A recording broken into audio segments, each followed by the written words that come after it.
नमस्कार दोस्तों, मैं आरवी चौहान स्वागत करता हूं आपका आपके YouTube चैनल देसी अकेडमी फॉर सिविल सर्विस में। आज की वीडियो में हम प्रायद्वीपीय भारत की नदियों के बारे में पढ़ेंगे, लेकिन उससे पहले कुछ टर्म्स हैं जिनको हमें जान लेना चाहिए। तो चलिए शुरू करते हैं हम आज का वीडियो, जिसका नाम है प्रायद्वीपीय भारत की नदियाँ।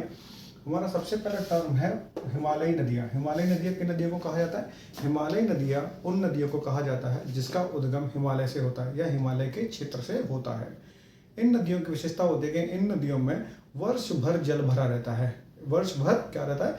जल भरा रहता है। लेकिन वर्ष भर जल भरा क्यों रहता है? इसके कारण क्या है? इसके दो मुख्य कारण हैं। सबसे पहले मेल्टिंग ऑफ ग्लेशियर, यानी ग्लेशियर्स के पिघलने से इसमें जल की आपूर्ति होती रहती है।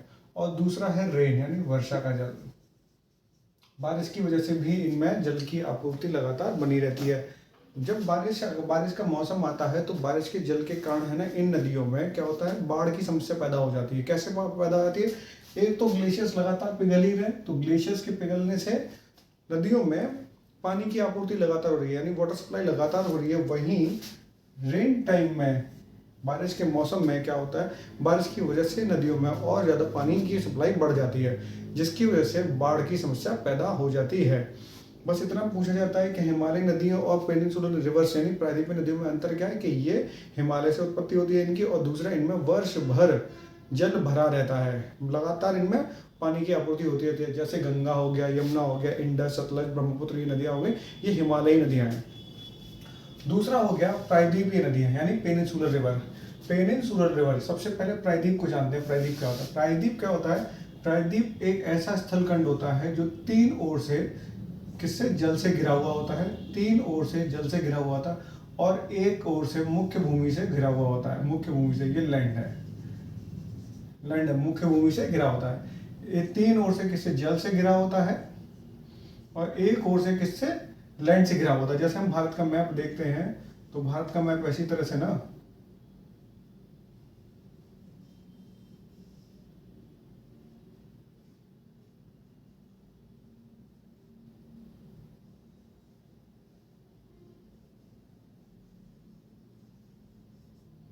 भारत का मैप इस तरीके से, तो यहाँ से लेके यहाँ तक का हिस्सा जो हो गया, ये क्या रहता है, पेनिनसुला, क्योंकि ये तीन ओर से वाटर से घिरा हुआ है, तीन ओर से इसे जल से घिरा हुआ होता है। लेकिन इसकी जो मुख्य भूमि है, ये मुख्य भूमि है, ये मुख्य भूमि से भी साथ के साथ जुड़ा रहता है। इसे हम कहते हैं प्रायद्वीप कहते हैं। और प्रायद्वीपीय नदियाँ, यहीं से निकलने वाली जो नदियाँ होती है, चाहे उत्तर की तरफ जाए या दक्षिण की तरफ जाए, ये नदियाँ ही क्या कहलाती हैं, प्रायद्वीपीय नदियाँ कहलाती हैं। अब प्रायद्वीप के बारे में जानते हैं, प्रायद्वीप नदियों के बारे में जान लिया। अब जानते हैं हम प्रायद्वीप के बारे में। प्रायद्वीप के बारे में बता दिया कि प्रायद्वीप क्या होता है, तीन ओर से जल से घिरा हुआ होता है और एक तरफ इसका मुख्य भूमि से जुड़ा होता है, उसे प्रायद्वीप कहते हैं। और इनसे निकलने वाली नदियों को क्या कहते हैं, हम प्रायद्वीपीय नदियां कहते हैं। प्रायद्वीपीय नदियां कहते हैं, इसलिए प्रायद्वीपीय नदियां और प्रायद्वीप दोनों को एक साथ खत्म कर दिया हमने।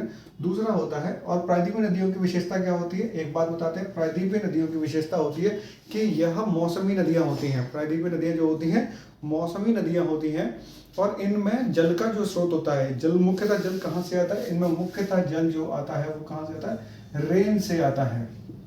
यानी किससे, वर्षा के जल से इनमें जल आता है। जब बारिश होती है तो इनमें जल बढ़ जाता है, और गर्मियों के मौसम में अक्सर कर ये नदियाँ सूख जाती हैं।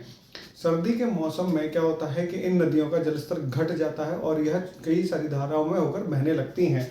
तो अंतर क्या, अंतर स्पष्ट हो गया कि ये कौन सी है, ये मौसमी नदियाँ कहलाती हैं, मौसमी नदियाँ कहलाती हैं। और ये सदाबहार नदियाँ, यानी सदाबहार नदियाँ, यानी पूरे टाइम वर्ष भर इनमें वर्षा का जल भरा रहता है। प्रायद्वीप के बारे में बता दिया। स्थलखंड, ऐसा स्थलखंड जो तीन ओर से समुद्र से घिरा हुआ हो, तीन ओर से समुद्र से घिरा हुआ हो, और एक ओर से क्या होता है, लैंड से जुड़ा हुआ हो, तो उसे क्या कहते हैं, प्रायद्वीप कहते हैं।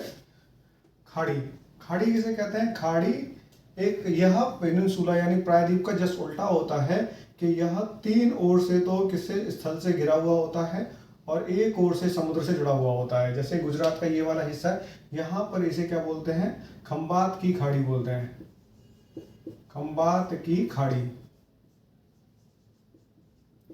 जो कि अगर आप यहाँ ध्यान से देखेंगे तो यह तीन ओर से, 1, 2 और 3, तीन ओर से तो स्थल से जुड़ा हुआ है, और साथ ही साथ यहाँ अरेबियन सी से जुड़ा हुआ है, यानी अरब सागर से जुड़ा हुआ है, यानी समुद्र से जुड़ा हुआ होता है।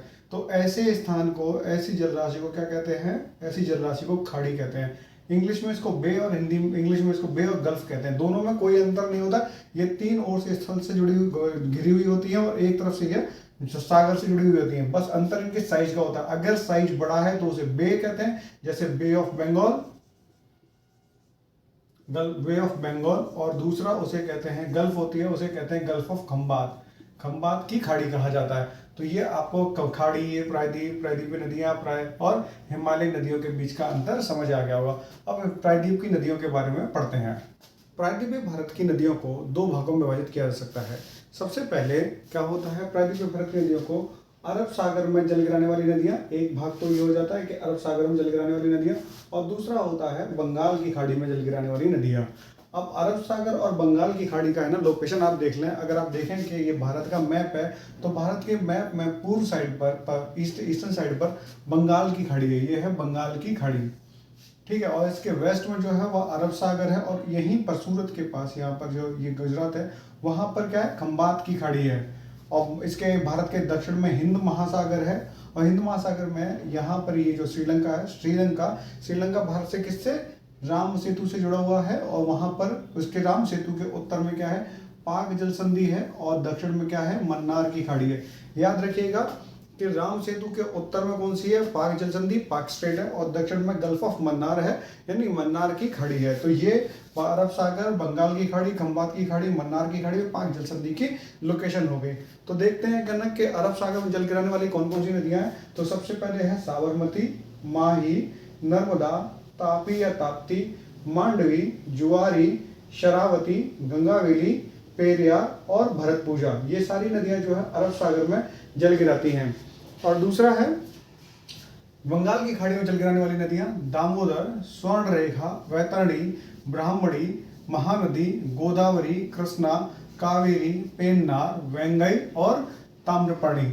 अब इनको मैप पर भी देख लेते हैं। तो बंगाल की खाड़ी और अरब सागर में नदियां गिराने वाली जो नदियां हैं उनको मैप पर देखते हैं। सबसे पहले ये देखें, हमने आपको बताया था कहना कि भारत के ईस्ट में क्या है, बे ऑफ बंगाल है, यानी बंगाल की खाड़ी है, और वेस्ट में क्या है, अरेबियन सी, अरेबियन सी है क्या, अरब सागर है, और ये जो हिस्सा है ये क्या है, बे ऑफ कैम्बे, यानी खंबात की खाड़ी, खंबात की खाड़ी है।